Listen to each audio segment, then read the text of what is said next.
welcome to another remote interview. It's my pleasure today to welcome Jan Pisarovsky. Hi, Pisi, welcome for a second time. Hi, Ali, great to be here. So, Pisi, you recently wrote an article about how to cope in your time during quarantine. So, how was it and how are you doing? Yeah, so firstly, I focused on the one main thing. It's a change of environment. Normally, in your normal schedule, you have a routine. You wake up, you have your morning routine, then you leave for your work. You arrive at the office, and you are here with people. You are going on meetings. You are doing your own work. This is one thing that disappears. That's the biggest point. You wake up at home, you work at home, and that's where the line gets smudged a bit.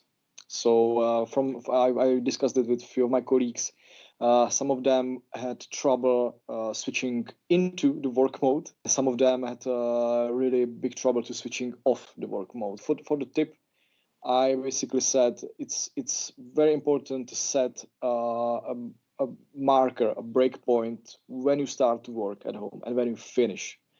If it is regular working hours or if it is just switching your room and you decide, okay, this is my working desk right now and this is where I only work, and when I'm off the desk I'm at home and I don't work anymore.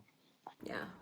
Well, maybe, I don't know if you can hear it, but I hear cars passing by, and that might be another struggle. So what to do in case there are kids, or in my case, a dog, or lousy street. So what to do in this case?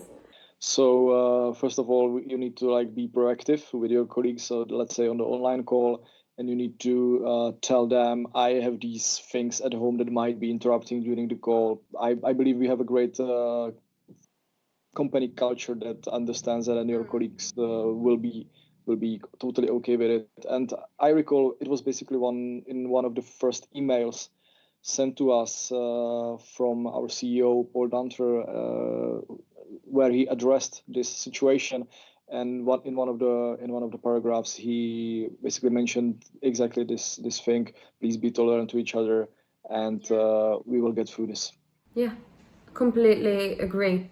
So my last question for you would be, is there any difference, or do you feel any different to be working from home on remote schedule or being physically in the office?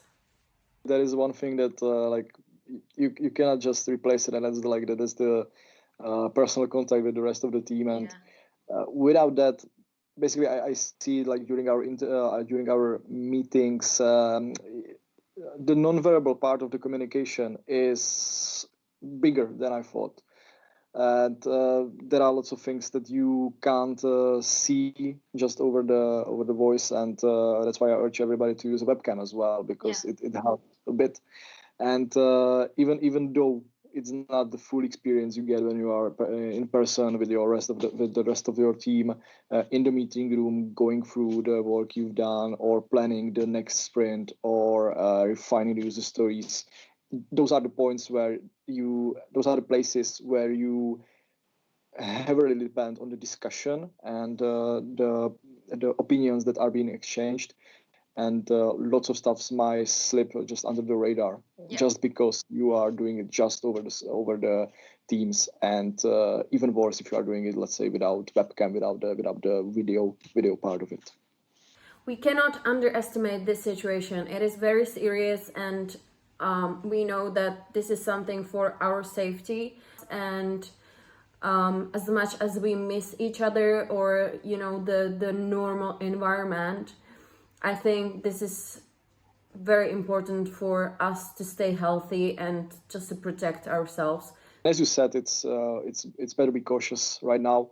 We know right now that this is not some zombie apocalypse, and it's not that severe, but we need to take care of ourselves and most importantly of our loved ones and our friends and our colleagues. So yeah, stay home and stay healthy. And stay safe, yeah.